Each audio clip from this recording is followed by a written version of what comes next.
पावलोचें रोमकारांक पत्र. लग्नाची sir. Chapter 7. भावां भयणीनो, समृद्धीची तुमकां वळख आसा म्हणटोच हांव सांगूंक वेतां तें तुमकां समजतलें. मनशां जिवीं आसोसरूच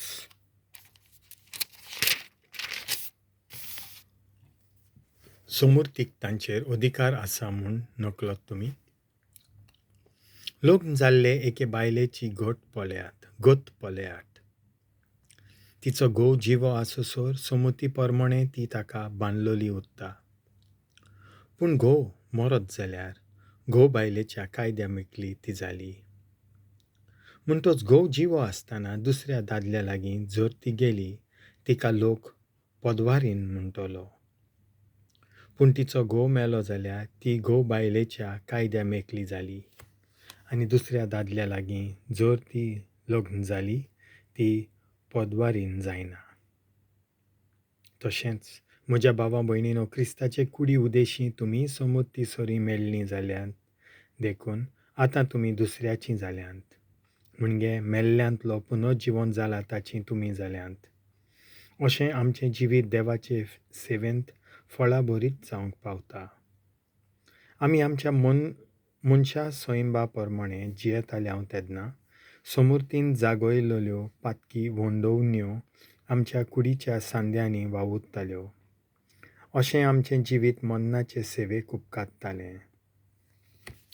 आमकां बांदून दवरताली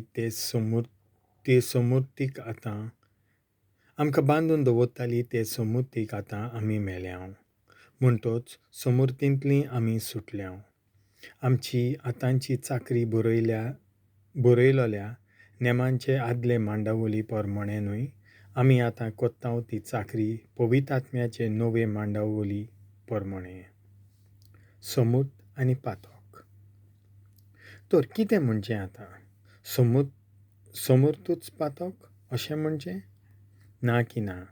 जी म्हाका पातकाची वळख मेळ्ळ्या ती समृद्धी उदेशींच मेळ्ळ्या. कित्याक आशा धरूनय अशें जर समृद्धीन म्हणूंक नासलें तर आशा कितें तें म्हाका गमचें नासलें. आज्ञेची संदी धरून पातकान सगळे तरेच्यो आशा म्हजे भितर उपजल्ल्यो. कित्याक समूत ना जाल्यार पातकाक जीवच ना. आदीं समूत नासली तेन्ना हांव जिवो आसलों. आज्ञा आयली तेन्ना पातकाक जीव आयलो आनी हांव मेलों. जीव दिवचे खातीर दिल्ले आज्ञेनूच म्हाका जाल्यार मरणाक पावयलो.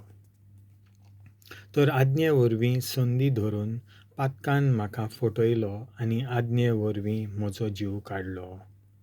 समूत पवित्र म्हूण दुबावना आनी आज्ञाय पवित्र, न्यायी आनी बरी.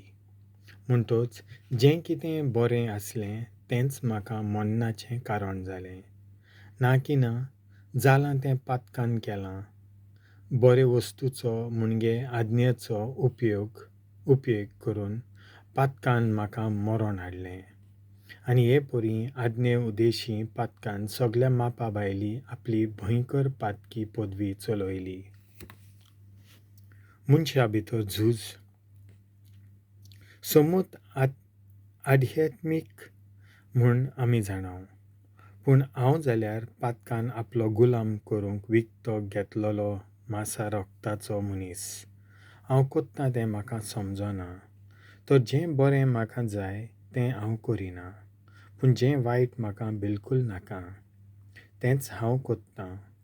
म्हाका नाका तें हांव कोत्तां म्हणटच समूत बरी म्हूण हांव मानतां शें जालें. तशें जाल्यार हें कोण कोत्ता? खरेंच म्हणल्यार हांव न्हय, पूण म्हज्या काळजांत रिगून रावलां तें पातक. जें कितें बरें तें म्हजे भितर म्हणजे म्हज्या मनशा स्वयंबांत ठिकाण करून रावना म्हूण हांव जाणो. कित्याक बऱ्याची आशा धरूंक म्हज्या हातांत आसा खरें, पूण तें करूंक हांव शकना. म्हणटच जें बरें करूंक हांव आशेतां तें हांव करिना. पूण जें वायट म्हाका नाका तेंच हांव कोत्तां. म्हाका नाका तें हांव कोत्तां जाल्यार म्हज्या काळजांत रिगून रावलां तें पातक की कितें कोत्ता हांव न्हय. देखून हो नेम म्हज्या जिवितांत चलता म्हूण हांव देखतां. बरें करूंक सोदतां तेन्ना वायट तेंच हांव विंचून काडटां. देवाचे समृद्धी पासत म्हजें मन आनंदान भरोन येता. पूण म्हज्या मनशा सैमांत एक वेगळोच नेम हांव पळयतां. म्हज्या गिन्यानान हांव मानून घेतां ते समृद्धीचेर तो झूज कोत्ता आनी म्हज्या मनशा सैमांत आसा त्या पातकाच्या नेमाचो म्हाका कैदी कोत्ता. कितलो निर्भागी मनीस हांव. म्हाका मरणाचे वाटेन ओडून वता त्या मनशा सैमांतलो कोण म्हाका निवारूंक शकत? एकलोच देव, आमच्या सोम्या जेजू क्रिस्ता उदेशी. ताका वाखाणणी. म्हणटच ही म्हजी गत. गिन्यान आसलेलो मनीस कसो देवाचे समृद्धीचो चाकर जावंक हांव कबूल, पूण हांव पातकी मनशा सैमाचो देखून पातकाच्या नेमाचो हांव गुलाम. देवाचें उतर हें